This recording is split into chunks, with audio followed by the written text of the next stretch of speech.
Hi, I'm Liz Whiteacre, and today we're going to talk about why do we retell stories?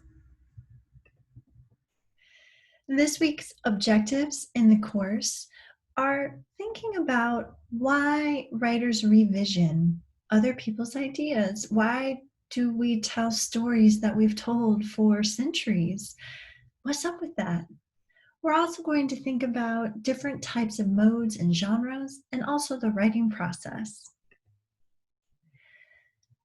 We're beginning our class focusing on fairy tales. These are stories that have been told over and over for hundreds of years in a variety of different ways.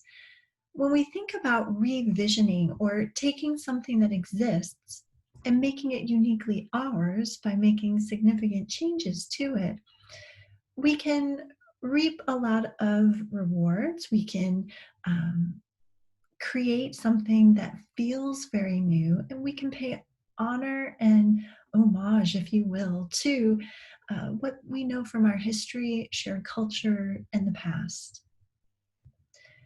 A lot of writers return to stories that they've heard growing up or captures their attention, because when we think about a story and start to explore maybe a new message, if we are very familiar with the Three Little Pigs, what if suddenly it's not about, well, goodness, it could be a lot of different things, right? We could be talking about going off on your own, being independent. We could talk about the materials you use to keep yourself safe as you build your home, teamwork with brothers, trying to come together in order to stop any.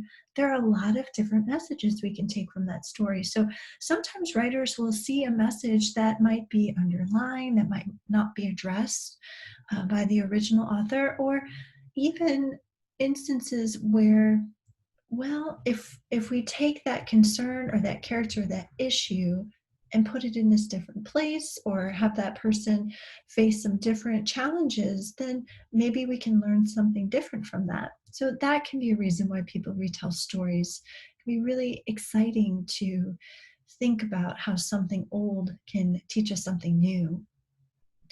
Characters' qualities can change sometimes, or we can change point of view or look at a minor character and how they're experiencing something, and that can make a big difference in a story, and also be really challenging and exciting for the writer. What changes when suddenly, instead of Cinderella being the focus, we see that story through the filter of the prince and what he's experiencing? Or maybe we look at it from the point of view of the fairy godmother.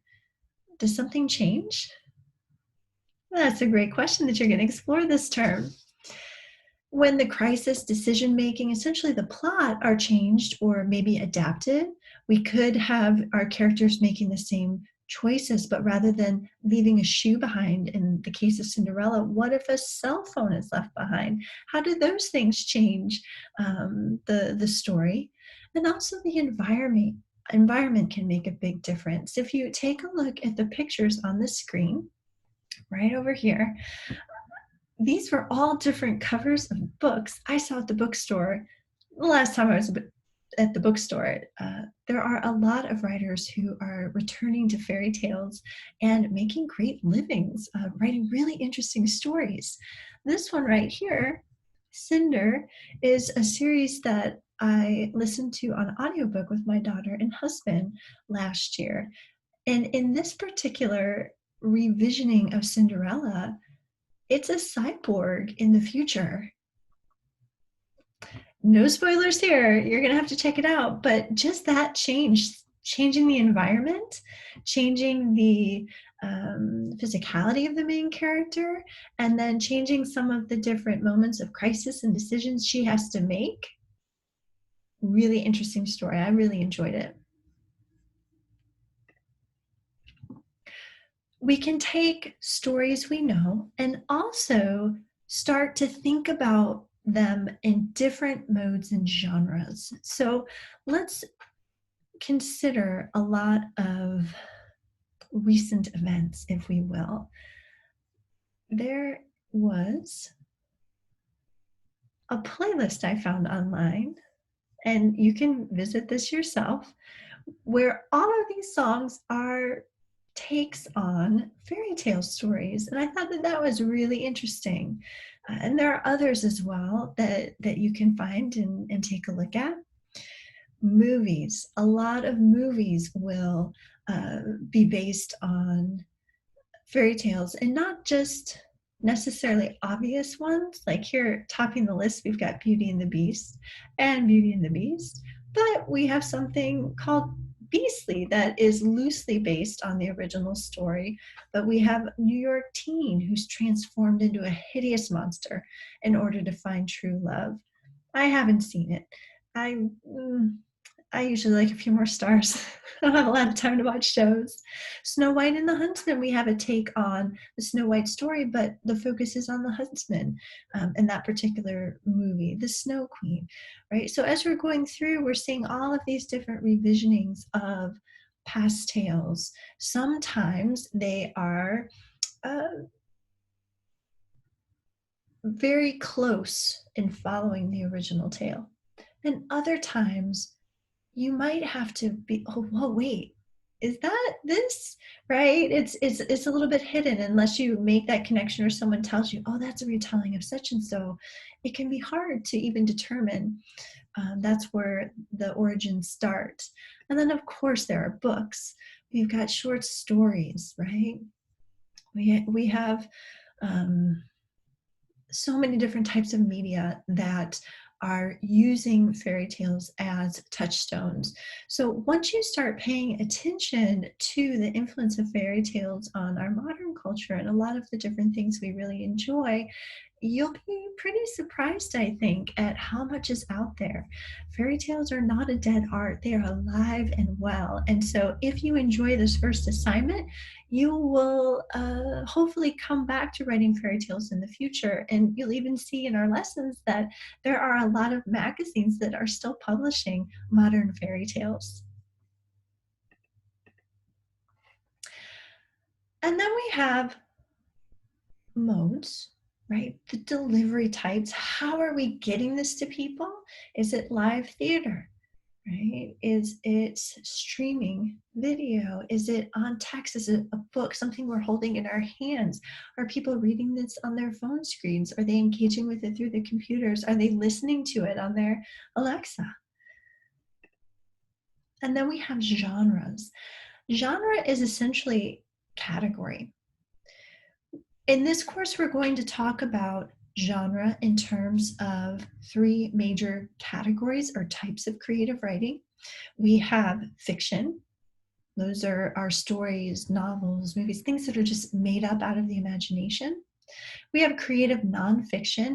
That is closely related to journalism because it's based on the truth, but creative nonfiction, those can be essays, memoirs, biographies, where the authors are paying close attention to narrative. There's a lot of reflection in those. So it's more than just saying XYZ happened. It's putting XYZ in context, oftentimes commenting on it, telling it as if it was a really engaging story. And then the genre of poetry. And that is both fictional and non-fictional. So we can write poems from our life or we can dream them up. And poetry oftentimes is broken into verse or it has line breaks. Over here, I put in this graphic as well, because we also use genre in terms of breaking down big things like fiction into smaller character categories. So over here, these are all different types of movies, right? Action, adventure, classics, drama. And then below action adventure, you might have the comedy kind, you might have the really serious explosions kind, you might have the friendship kind. So even within that, or within sci-fi, well, you might also have this kind and that kind. So we break it down into categories, smaller and smaller and smaller as we go. And that just helps us be able to make sense of all of the information that is out there. So you are a fiction writer who also writes novels, who also writes novels that are romantic in nature, that also, right? And so it just helps people find your work. We're going to be taking a look at fairy tales to help us learn the ropes. These are stories that hopefully you are familiar with. They're short and they have figured out a formula that really works, right? Again, some of these story arcs are hundreds of years old and people keep using them. So we're going to take a look at them, starting with Cinderella, looking at some different cultural tales of Cinderella, and then maybe moving towards your own retelling of Cinderella, or you might be looking at a retelling of a different fairy tale that is more compelling to you. But we'll look at how they are structured. What kind of techniques can be used to establish plot or action, which is something that we'll find in poetry or much shorter pieces. How are fairy tales narrated? Who tells the story? What point of view is used? What kind of characters are there? We have our archetypes. If I say wicked stepmother, you had a bunch of different well-known characters pop into your head. And if I say I have a wicked stepmother, then you're taking all of those stereotypes and associations and applying them to this fictional person. I don't have a stepmother, but to this person that really exists, if this wasn't a hypothetical situation. Speaker is the narrator in a poem. We're going to be taking a look at how setting and environment are used and established and how they can affect the characters, the way things are told, the plot, the action, and the form. How is it written? We're going to take a look at Cinderella stories, but there are Cinderella poems and movies, right? Songs. So how does the form affect what the story is? And then also voice. What makes it uniquely the Brothers Grimm versus your version of Cinderella? So those are some of the main elements or tenets of literature. And as we start the course, we're going to figure out how are they working in fairy tales. Then you are going to write your own fairy tale, and then we'll move out into the genres, and you won't have to write another fairy tale if you don't want to. Another thing we're going to be focusing on this week is the writing process. You come to this class with a ton of skills. You are already a writer, but it might be intimidating if you've not written creatively in a while. Right? A lot of times people get a little bit nervous about creative writing because maybe they don't have a lot of experience with it. Maybe they've not had a great experience with it. Maybe they just don't find time for it. You enjoyed doing it when you were younger, but I just don't have time to write stories or songs or those sorts of things. And so we'll take some time as we get started to talk about what the writing process is in terms of being a creative writer.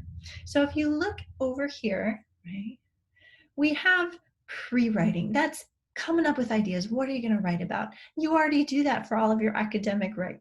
You already do that for the different types of things you have to write for your job. You already do that when you're thinking about, oh, what am I going to Instagram today? What am I going to tweet about today?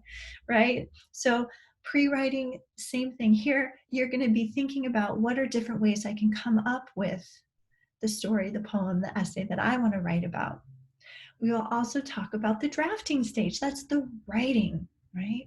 That is time in the seat, getting the job done. We're going to do a lot of writing in this class, but I will promise you that by the end of the term, not only will you feel more confident as a creative writer, but your writing skills are going to be strengthened across the board. You'll be able to take on anything coming up in the future. The revision stage is a little bit twofold. There's a moment where you might revise your work yourself. There's a moment where you might ask other readers or a reader for feedback, and that might influence what you choose to do. But revision is taking time with what you're writing and working to make sure that it is clearly communicating what you want readers to know. The editing process is polishing your work for your readers. So revision is really taking time working with the draft. Should I do that? Should I do this? Editing is more about, okay, I know exactly what I want to say. Now I want to make sure it's clear to the reader. Do I want to use this metaphor or that metaphor?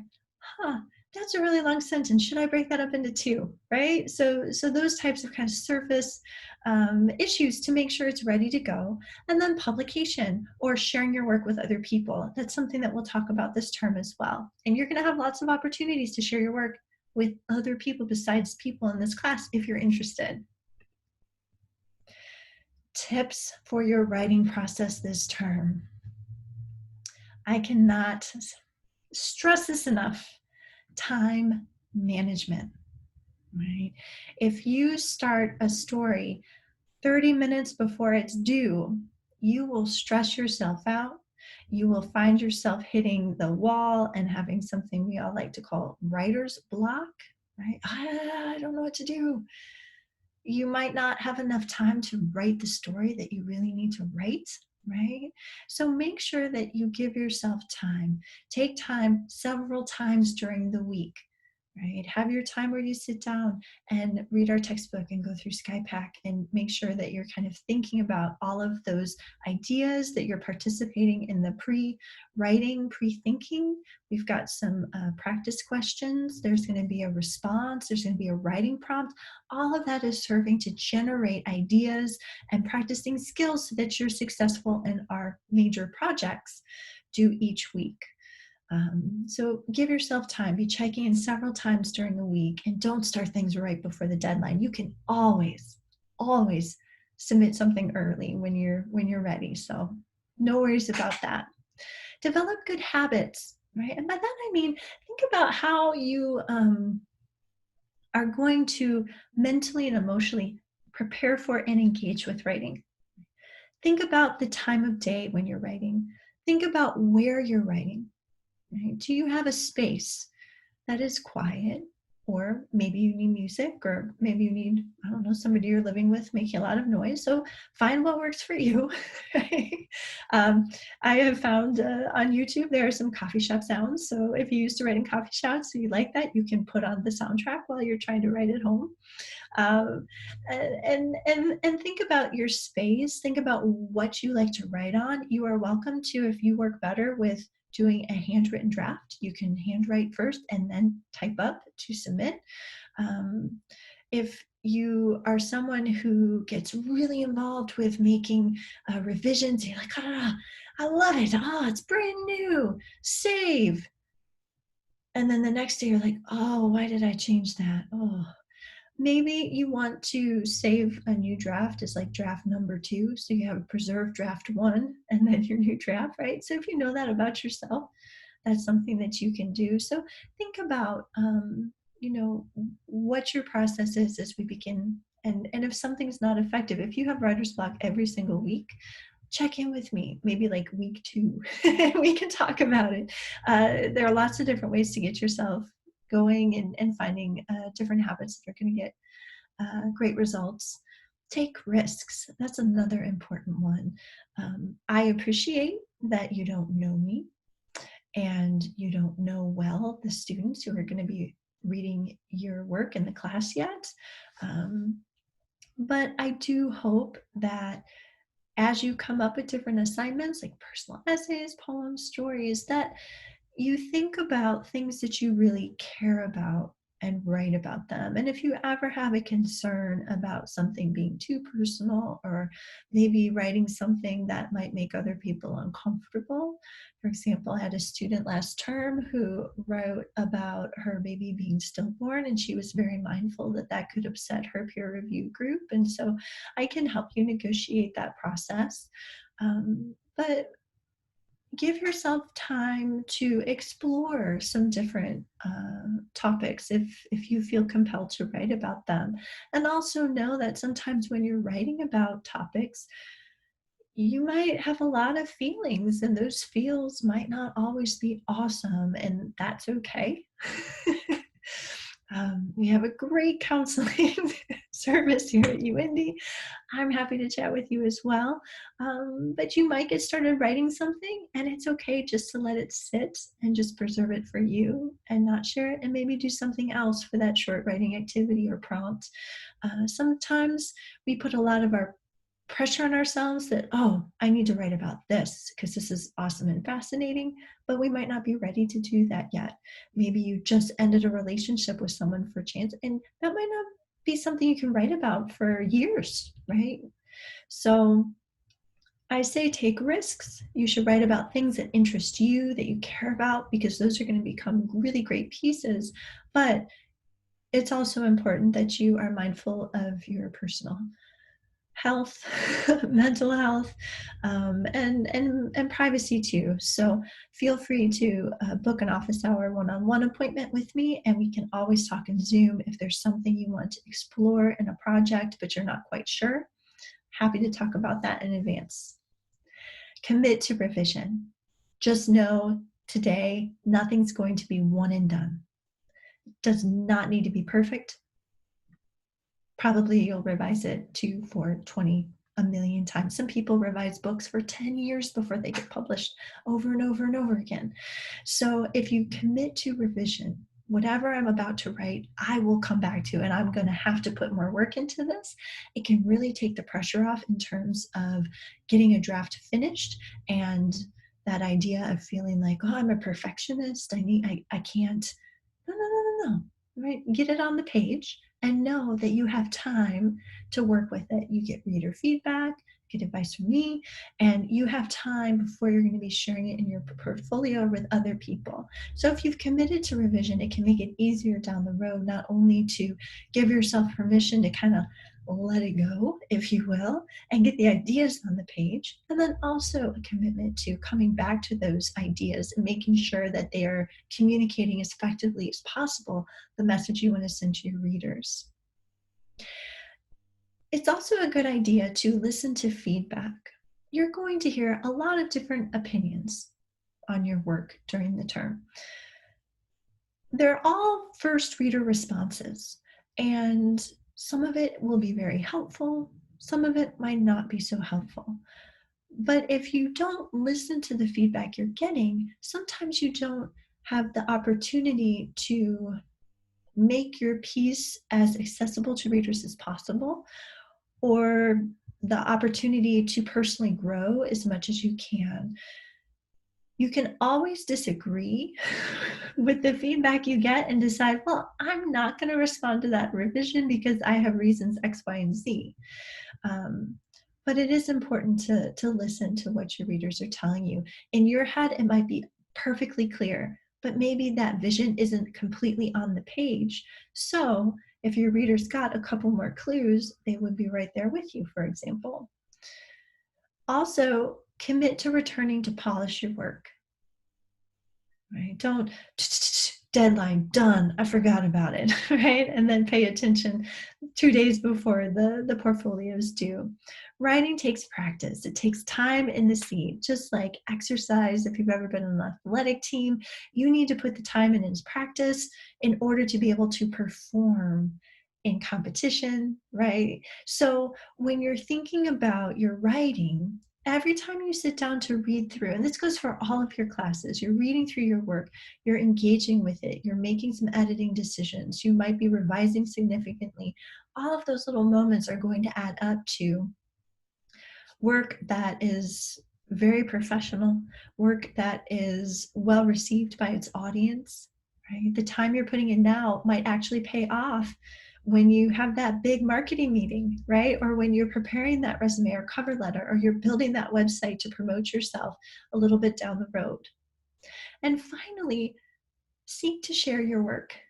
Don't write in a secret bubble vacuum this term. Don't let, okay, nobody knows, right? It might feel a little bit safe to do that, but the more you share, the more feedback you'll get, and the better you'll have at responding to readers, right? The more skills you'll strengthen, trying to figure out, well, what works? How do I connect with my reader? How do I capture their attention? How do I make this really abstract, weird thing clear to them in my poem? So, as you're working on stuff this term, maybe read a little excerpt of what you're working on to someone you trust and love, in your space. If you're proud of something, maybe share it with a friend on text, or put it out on your social media. Uh, Consider when I say at the end of the term, hey, you can submit to our school's magazine. I'm talking to you. I am talking to you, right? So they're not just everybody else. So if you're open and you're taking your work a little bit more seriously and validating it and taking pride in it, that can also make this experience even more awesome and get you ready for all of the writing that you're going to be doing in the future. So looking ahead, week 1, we have our orientation, getting everything ready to go in ACE. The formal UIndy orientation only needs to be done once, and then you're sending that message through messages in ACE. New system, I'm learning, with the certificate of completion to all of the instructors that you're working with in ACE this term. Updating your ACE profile picture and summary, taking the quick pre-survey, and participating in the welcome discussion. I can't wait to see your collage. And then we're going to be preparing for next week with our SkyPack module and thinking about writing to audiences and how we need to kind of shift some things when we're talking about creative writing and academic writing and career writing or technical writing, and what's the same between those things. And then also starting our experimentation and learning more about fairy tales so that we can understand the elements of literature and we can figure out how we're going to write one ourselves. If you have any questions as we are going through week 1, don't hesitate to get in touch. You can message me, text me, let me know where you're at and how I can help you. Thanks.